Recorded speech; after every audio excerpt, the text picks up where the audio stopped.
Hola amigos de Factores de Poder.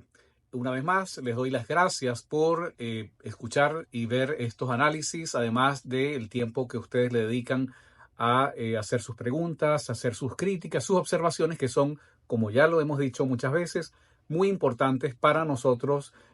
modular y poder afinar pues, los análisis que presentamos a ustedes cada semana. Esta vez considero que en las últimas semanas le hemos dedicado bastante tiempo a examinar lo que está pasando con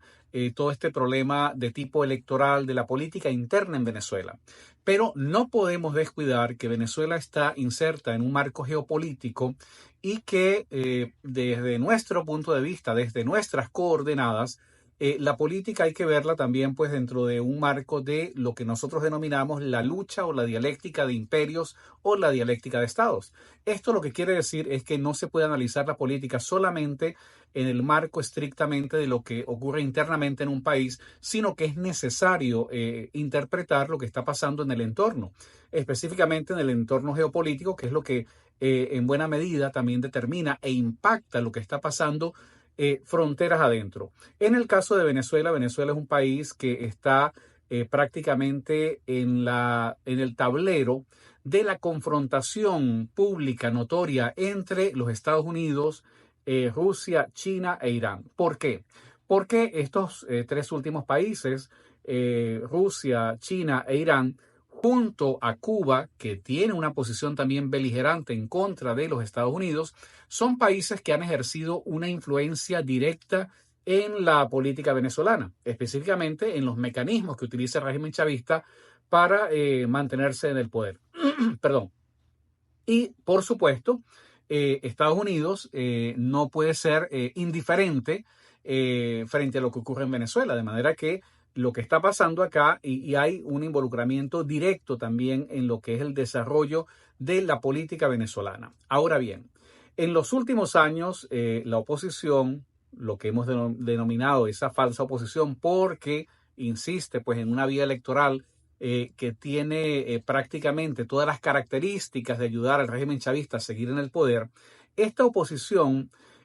se decidió a emprender una ronda de negociaciones, una ronda más con el régimen chavista. El objetivo que en ese momento se explicó cuando comenzaron las negociaciones en México es que se buscaban condiciones y garantías para un proceso electoral transparente. En la medida en que fue avanzando el tiempo y el chavismo fue realizando una serie de actos no solamente agresivos, ¿no? Sino actos que demostraban su vocación de no comprometerse a hacer absolutamente nada. La oposición, esta oposición de la Plataforma Unitaria y la MUD, a la cual luego se adhiere María Corina Machado, ellos fueron modulando y de la expectativa que se había creado de luchar por unas condiciones y unas garantías electorales transparentes, fueron modulando y dijeron, bueno, vamos a luchar por unas condiciones y garantías para un proceso electoral competitivo. Esto significaba bajar la expectativa, o sea, vamos a luchar no por todo lo que originalmente habíamos pedido, pero vamos a ver qué es lo que el chavismo está dispuesto a dar. Ese proceso de negociación comenzó con el papel de acompañamiento por parte de Rusia con respecto al régimen chavista en Venezuela, y los Estados Unidos era también un país que venía a cumplir un papel de acompañar el proceso. Esto en el marco de las gestiones de buenos oficios o de garante que estaba haciendo el Reino de Noruega. Se suponía que con estos países actuando como testigos,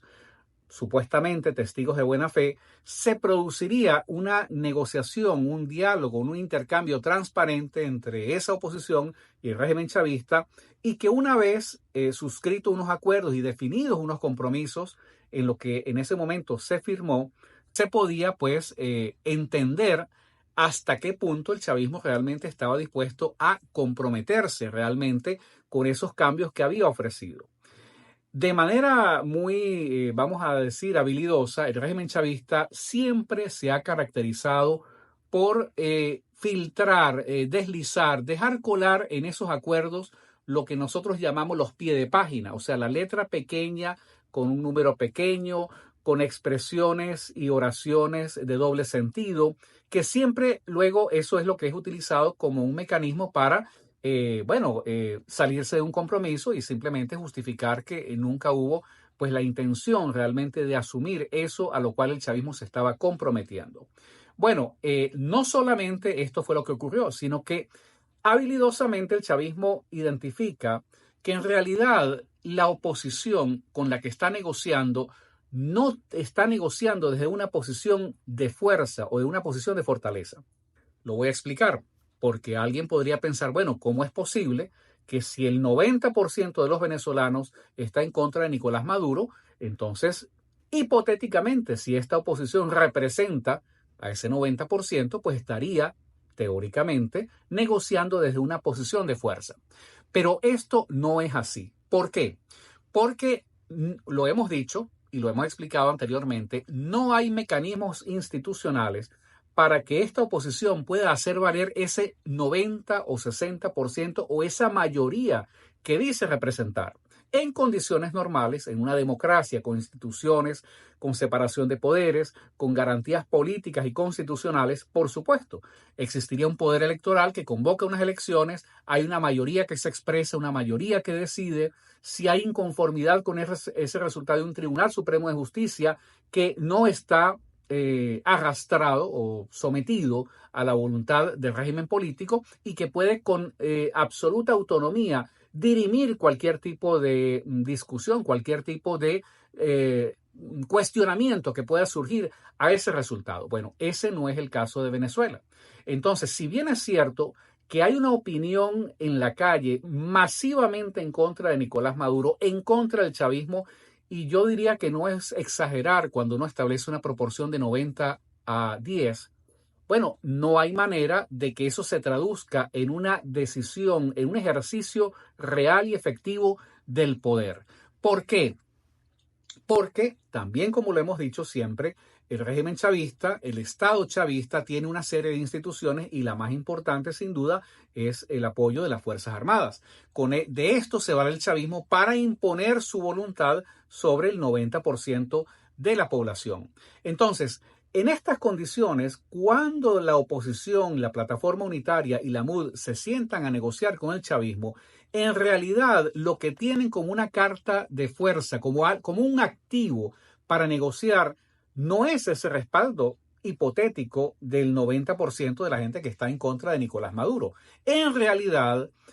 no podríamos decir que tampoco es el apoyo de la comunidad internacional, porque ya hemos visto que la comunidad internacional como un cuerpo orgánico no existe. Lo que hay es un conjunto de países que individualmente, de acuerdo a sus propios intereses, expresan una opinión sobre el tema de Venezuela y eventualmente ellos deciden ponerse de acuerdo para actuar no como un todo orgánico, porque eso no existe, sino individualmente han venido aplicando algunas sanciones como las que ha aplicado, por ejemplo, Canadá, los Estados Unidos y algunos países de la Comunidad Europea en contra del régimen chavista. Bueno, esta comunidad llamada Comunidad Internacional, que siempre se invoca, que estaría vigilante de lo que está pasando en Venezuela, pues no tampoco es, digamos, una carta de fuerza que podría poner la oposición a la hora de una negociación. Se ha hecho ver de alguna manera, o se quiso hacer ver antes del último evento que terminó con vamos a decir, la suspensión parcial, con la prórroga por 45 días de la suspensión de las sanciones por parte de Estados Unidos hacia el régimen chavista. Se decía que de alguna manera la fuerza de esta oposición podría radicar en su capacidad de poder influir, sugerirle, plantearle a los Estados Unidos, bueno, el régimen chavista no cumplió con todo lo que prometió, no solamente no ha cumplido, sino que ahora se ha desatado en una campaña en contra de los intereses de la oposición y de los venezolanos. No impide que nos impide inscribir a nuestro candidato, manipula todo el proceso y crea las condiciones para que prácticamente la vía electoral sea inviable. Frente a esto, los Estados Unidos, hipotéticamente, atendiendo a ese reclamo que le hace la oposición, entonces podría digamos, ejercer algunas acciones. Lamentablemente, esto no ha operado de esta manera. De hecho, vamos a decir, en la realidad ha ocurrido prácticamente todo lo contrario. Y lo voy a explicar. Con esa presunción de que la oposición podía tener algún mecanismo, algún activo para poner, por cuando se habla de una negociación es efectivamente que hay alguien que tiene algo que la contraparte considera de valor. Entonces lo que aquí habría que preguntarse es qué tiene esa oposición, la MUD y la plataforma unitaria, eh, qué activo tiene, qué eso que es de valor podría tener que le interesa al chavismo. Bueno, ya hemos explicado que no es el apoyo popular, porque no hay manera de poder materializar eso institucionalmente. Ya hemos explicado que tampoco es el apoyo internacional, porque ese apoyo internacional obedece a razones distintas de las que nos interesan a los venezolanos. Es un apoyo que se expresa en la medida en que corresponde a los intereses de cada Estado que se ve afectado por el papel que ejerce el régimen chavista en el conjunto internacional. Entonces, de esta manera, uno tiene que preguntarse, bueno, cuando esta oposición se sienta a negociar con el chavismo, ¿qué es lo que la oposición pone en la mesa que el chavismo quiere? Por el contrario, el chavismo sí tiene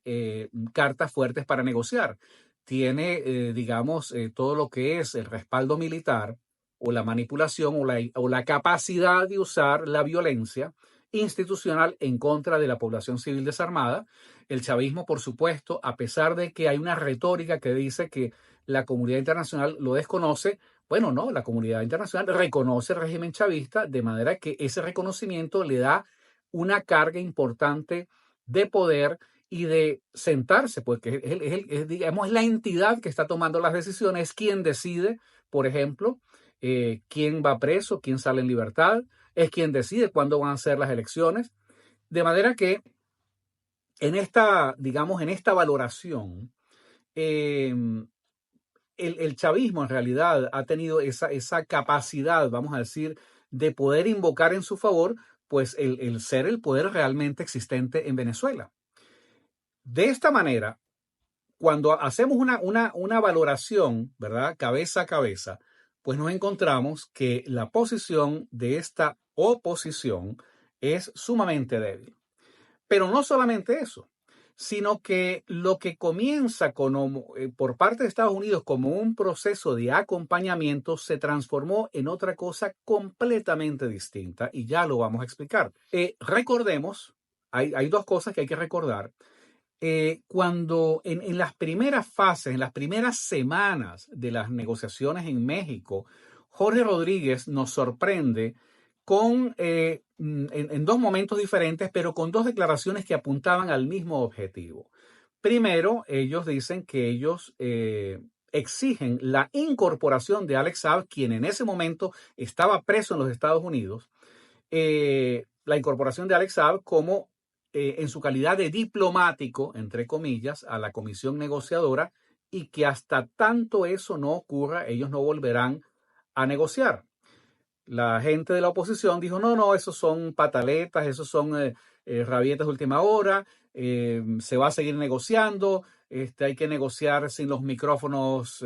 digamos, tratar de hacer las negociaciones en privado. Pero a eso Jorge Rodríguez agrega algo inclusive más importante y mucho más grave en nuestra opinión. Y es cuando dice, bueno, últimamente nosotros vamos a negociar con quien tiene el poder. Y con quien nosotros queremos sentarnos a negociar es con los Estados Unidos. En ese momento, y yo me incluyo, muchas personas, muchos pensamos, bueno, esto es algo que obviamente nos parecía instintivamente que Estados Unidos no iba a aceptar jugar ese papel porque era justamente porque la lógica, ¿verdad?, de lo que se venía planteando hasta ese momento indicaba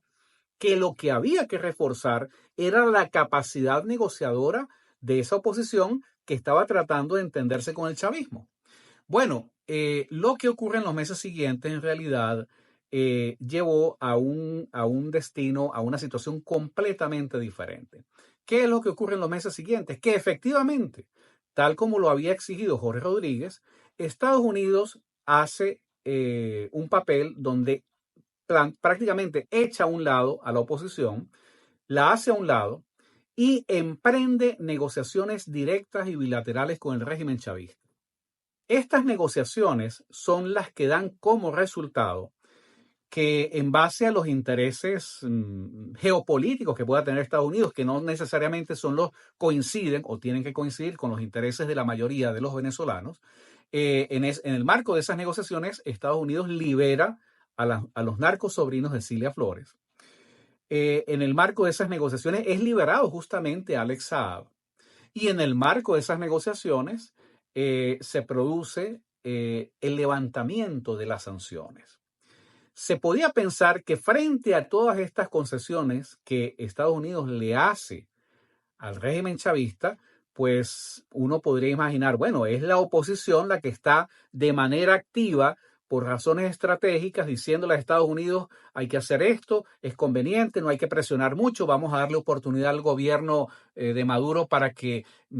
honre sus compromisos, ¿verdad? Bueno, el balance no podría ser más dramático. ¿Cuál es el resultado de esto? El resultado es que el gobierno chavista, el régimen chavista, se dio cuenta y confirmó que su tesis original era la correcta,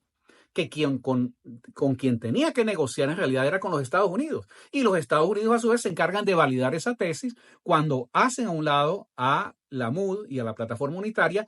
Y al emprender este proceso de negociaciones directas y bilaterales con el chavismo, en realidad lo que hizo Estados Unidos fue consolidar la posición de fuerza del régimen chavista, pero lo más grave y lo más dramático de todo, prácticamente los Estados Unidos dinamitó y pulverizó cualquier capacidad negociadora que pudiese en algún momento haber tenido la MUD o la plataforma unitaria. Por eso es que ahora estamos en una situación, perdón, donde el chavismo, muy envalentonado y muy orondo, dice, bueno, los acuerdos de Barbados han muerto. ¿Y por qué dice el chavismo esto? Bueno, porque por allá el 28 de febrero, si mal no recuerdo, se suscribe un acuerdo en contra de todos los pronósticos, un acuerdo entre el régimen chavista y la oposición de los partidos que se llaman los alacranes, que son los partidos que ahora el chavismo reconoce como la oposición oficial. Ya lo explicamos hace unas semanas, que el chavismo está en una jugada para liquidar a la oposición que ha sido judicializada. Y el argumento de Jorge Rodríguez, pues justamente es el desarrollo y la consecuencia lógica de un proceso de dinamitar la capacidad negociadora de la MUD y, por supuesto, de reventar los acuerdos de Barbados, porque al día de hoy que estamos haciendo este programa, los únicos que creen que ese acuerdo tiene vigencia son los operadores de la MUD,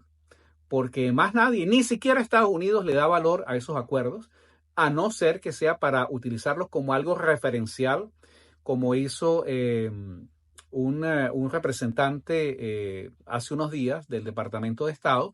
reivindicando que Estados Unidos, digamos, la preocupación que ha tenido Estados Unidos por el tema de Venezuela y el papel que ha jugado en las negociaciones, pero ese reconocimiento en realidad lo que hace es confirmar, en primer lugar, que la oposición o esa oposición ha perdido cualquier capacidad negociadora, porque ¿cuál podría ser el incentivo que tiene el chavismo para sentarse a hablar con quien no tiene poder? Aquí, quien tiene poder para resolver el tema, por ejemplo, de levantar sanciones, de aplicar sanciones, de liberar presos. O sea, en realidad estamos frente a una confirmación una vez más que es la dialéctica de imperio, es la dialéctica de estados lo que se impone por encima de los deseos de los actores políticos o de los operadores políticos. Por supuesto, para Estados Unidos es mucho más eficiente entenderse directamente con el chavismo. Para el chavismo es más eficiente y es quizás la mejor noticia que aun cuando Estados Unidos decida aplicar o no sanciones, en mi opinión, esto es absolutamente irrelevante. En primer lugar, porque el chavismo sí se acostumbró a buscar mecanismos en el mercado negro para sobrevivir, para sobrevivir su actividad con las sanciones, pero también porque en realidad para ellos se trata simplemente de, en todo caso, así sean sancionados, Estados Unidos tiene que sentarse con el poder realmente existente, y ese poder político y militar en Venezuela, lamentable y desgraciadamente, lo representa el régimen chavista que en este momento preside Nicolás Maduro. Lo que podemos tener como conclusión de este análisis que le hemos presentado el día de hoy y la tesis que yo sostengo es que por las razones que sean, no es nuestro papel venir a juzgar las razones geopolíticas que haya podido tener Estados Unidos para hacer esto. Lo que nosotros queremos hacer es constatar el hecho materialmente objetivo, número uno, que esa oposición perdió cualquier capacidad de negociación con el chavismo, no tiene capacidad de negociar porque no tiene absolutamente nada que represente un valor para el chavismo. Número dos, que los acuerdos de Barbados están completamente descartados por parte de quienes importa. O sea, el régimen chavista, al salirse de los acuerdos de Barbados, estos acuerdos no tienen absolutamente ningún valor y solamente queda la oposición guindada de la brocha tratando de por algún esfuerzo, por alguna mirada misericordiosa, que el chavismo diga, bueno, vamos a tomar esto en cuenta, pero eso, por supuesto, en esta coyuntura está completamente descartado. Y número tres, se confirma que los poderes que en realidad, los poderes realmente existentes, y donde el eje de poder donde se está resolviendo y se está decidiendo y definiendo la situación política de Venezuela, pues son los ejes de Caracas y de Washington, donde se confirma una vez más que es la política del poder, de la fuerza realmente existente, la que determina los acontecimientos en marcha.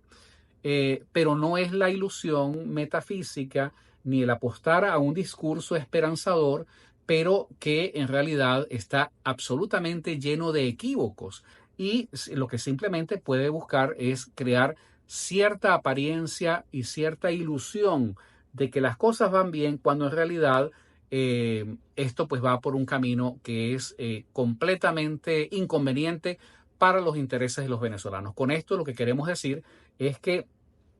es muy fácil tratar de desconocer lo que ha ocurrido acá, pero lo difícil es aceptar la realidad y la realidad no es otra, sino que estamos frente a una situación en la cual es el chavismo con los Estados Unidos los que están prácticamente resolviendo las decisiones políticas importantes y bien sea para esta oposición de la MUD o de la Plataforma Unitaria o para cualquier otra oposición, es necesario replantearse las estrategias y los campos de lucha para efectivamente diseñar una estrategia que pueda con éxito desplazar al chavismo del poder.